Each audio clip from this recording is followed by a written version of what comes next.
বন্ধুরা তোমরা কেমন আছো? আশা করি সবাই ভালো আছো।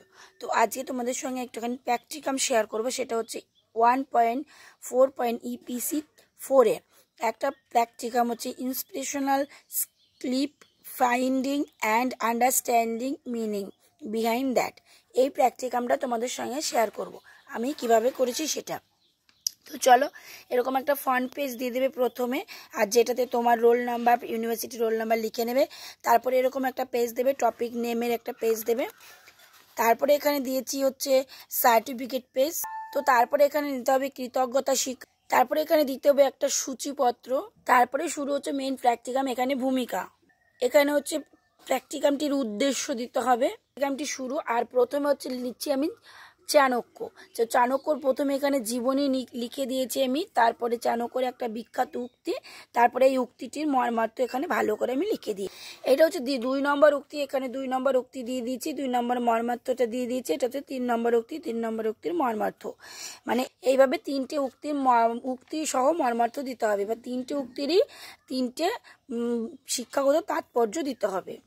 এবার হচ্ছে ঋষি অরবিন্দ ছবিটাই বাঁদিকে এরম করে সাঁটাতে হবে, আর তার সংক্ষিপ্ত জীবনী আর 3টে উক্তি উইথ মর্মার্থ। এই দেখো 3টে উক্তি মর্মার্থ। এইবার দিতে হবে অরবিন্দর হচ্ছে শিক্ষাগত তাৎপর্য দিয়ে দিলাম। এইবার আসবে হচ্ছে স্বামী বিবেকানন্দ সংক্ষিপ্ত জীবনী দিলাম এখানে। তারপরে তার বিখ্যাত উক্তির মর্মার্থ, আবার উক্তির মর্মার্থ। এইভাবে প্রত্যেকটা মনীষী 3টে করে উক্তি এবং তাদের শিক্ষাগত তাৎপর্য এখানে ব্যাখ্যা করতে হবে। তারপরে দিয়ে দিলাম এপিজে আব্দুল কালাম। এখানে দেখো ছবি দিয়ে দিয়েছি, আর এখানে হচ্ছে তোমার আবার জীবনী, উক্তি, মর্মার্থ, আবার উক্তি মর্মার্থ। এইবার হচ্ছে শিক্ষাগত তাৎপর্য, এইটুকু লিখে নিলাম। এইবার আসবে হচ্ছে পতঞ্জলির সংক্ষিপ্ত জীবনী। পতঞ্জলির ছবিটা বাঁদিকে যে আমি সাটিয়ে দিয়েছি, তোমরা একটু দেখে নিও।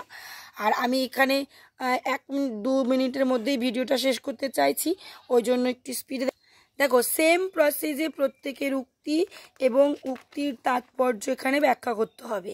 সেই উক্তিটি ব্যাখ্যা, 3 নম্বর উক্তি ব্যাখ্যা করার পর শিক্ষাগত তাৎপর্য দিতেই হবে। তারপর আছে চার্লি চ্যাপলিনের এই দেখো ছবি দিয়েছি বাঁদিকে, আর তার সংক্ষিপ্ত জীবনী লিখে নিয়েছি। যারা এই প্র্যাকটিকামটি করতে পারোনি তারা আমার এই ভিডিও দেখে করতে পারবে। দেখো আমি খুব আস্তে আস্তে দেখাচ্ছি তোমাদেরকে, তোমরা অবশ্যই দেখে নিতে পারবে। একটু স্লো করে দেখতে হবে তোমাদের। দেখো এখানে শিক্ষাগত তাৎপর্য কমপ্লিট। এবার হচ্ছে প্র্যাকটিকামটির উপসংহার দিতে হবে। এই প্র্যাকটিকামটি থেকে আমি কি শিখতে পেরেছি সেটা আমি এখানে লিখে দিয়েছি।